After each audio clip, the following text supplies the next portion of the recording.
Assalamualaikum warahmatullahi wabarakatuh. Ikhwani rahimakumullah.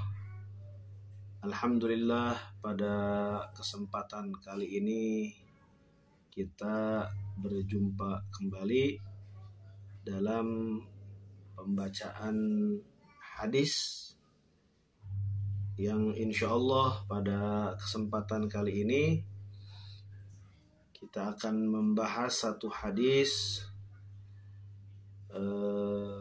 yang mana hadis tersebut bunyinya adalah ista'inu ala injahil hawaiji bil kitman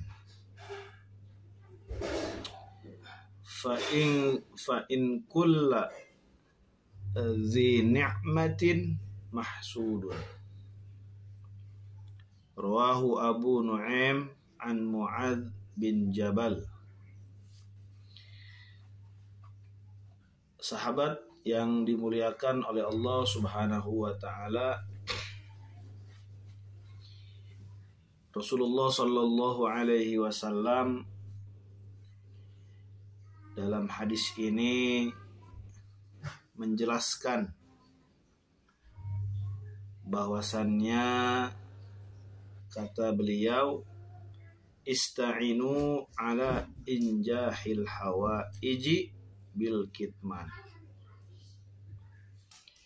Bantulah oleh kalian agar tercapainya hajat-hajat itu bil kitman, dengan menyembunyikan, dengan merahasiakan. Artinya Rasul mengajarkan kepada kita agar supaya hajat-hajat kita yang ingin tercapai, ya, yang ingin terwujud, keinginan-keinginan kita yang ingin terlaksana, ya, yang ingin tercapai, bantulah dengan cara merahasiakannya, gitu ya.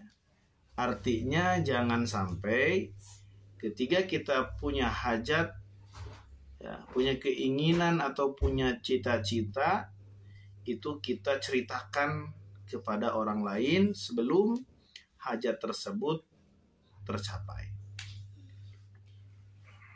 Ya. Jadi bantu oleh kita supaya hajat kita itu tercapai, maka bantulah dengan cara menyembunyikannya, dengan cara merahasiakan hajat tersebut dari orang-orang. Cukup kita yang tahu. Ya. Ketika kita punya hajat, punya keinginan, sudah kita yang tahu, kita bermunajat kepada Allah, meminta kepada Allah supaya hajat yang kita niati, hajat yang kita inginkan segera tercapai. Gitu ya. Jadi jangan sampai kita menceritakan kepada orang lain. Kenapa? Kata Rasul, fa in kulladzi ni'matin mahsud. Karena sesungguhnya setiap yang mempunyai nikmat itu ada yang mendengki, ada yang iri, ada yang dengki. Nah, khawatir ketika kita menceritakan hajat yang kita ingin capai, ada orang yang iri, ada orang yang dengki. Kemudian mungkin dia akan melakukan hal-hal supaya hajat kita tidak tercapai. Atau bahkan dengan kedengkiannya pun itu bisa menyebabkan hajat kita itu tidak tercapai. Ya. Maka ada istilahnya penyakit ain. Ya. Penyakit ain ini adalah penyakit yang muncul dari kedengkian, ya, seseorang kepada yang didengkinya, Sehingga kedengkian tersebut itu bisa menyebabkan orang yang didengkinya itu celaka. Termasuk hajat cita-citanya itu tidak akan tercapai karena kedengkian yang kuat dari orang yang dengki. Nah, karena itu maka Rasulullah mengajarkan kepada kita untuk tidak menceritakan, untuk merahasiakan segala hajat-hajat, keinginan-keinginan atau cita-cita yang akan kita capai. Contoh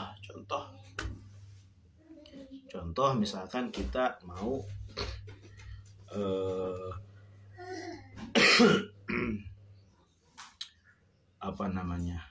mau berangkat umroh.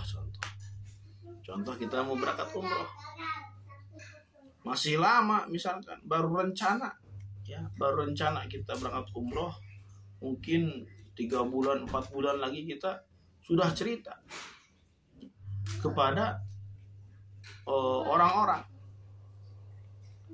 gitu, sudah cerita kepada orang, sehingga kemungkinan besar itu dia tidak jadi atau bisa tertunda berangkat umrohnya. Kenapa? Karena mungkin di antara orang-orang yang mendengarkan dan orang-orang yang tahu terhadap hajat keinginan kita itu ada orang yang dengki, ya, sehingga menyebabkan cita-cita kita atau hajat kita itu bisa tidak tercapai atau tertunda. Karena itu kita kalau misalkan mau tasyakuran, contoh misalkan 2 minggu lagi, nah sudah fix segala macam siap berangkat 2 minggu, nah itu tidak apa diperbolehkan tasyakuran, misalnya minta doanya dan sebagainya. Tapi kalau misalkan baru cerita-cerita kita mau insya Allah saya mau berangkat umroh segala macam, nanti masih lama misalkan ya sudah kita ceritakan, nah itu kemungkinan itu tidak terjadi atau bahkan tertunda ya, atau bahkan mungkin tidak terjadi pemberangkatan. Nah itu contoh kecilnya ya, Nah, makanya kita dianjurkan Rasulullah SAW untuk menyembunyikan, merahasiakan apa yang kita inginkan, hajat atau cita-cita, sehingga kita apa yang kita niati, apa yang kita cita itu selamat dari doa atau bahkan pengaplikasian dari doa tersebut ya, dari siapa? Dari orang-orang yang dengki kepada kita. Nah, mudah-mudahan ada manfaatnya. Insyaallah kita akan lanjut ke hadis yang selanjutnya. Terus ikuti dan tonton kajian hadis ini, mudah-mudahan ada manfaatnya, khususnya bagi pribadi saya dan umumnya untuk mustami'in semua. Wallahu a'lam bishawab. Wassalamualaikum warahmatullahi wabarakatuh.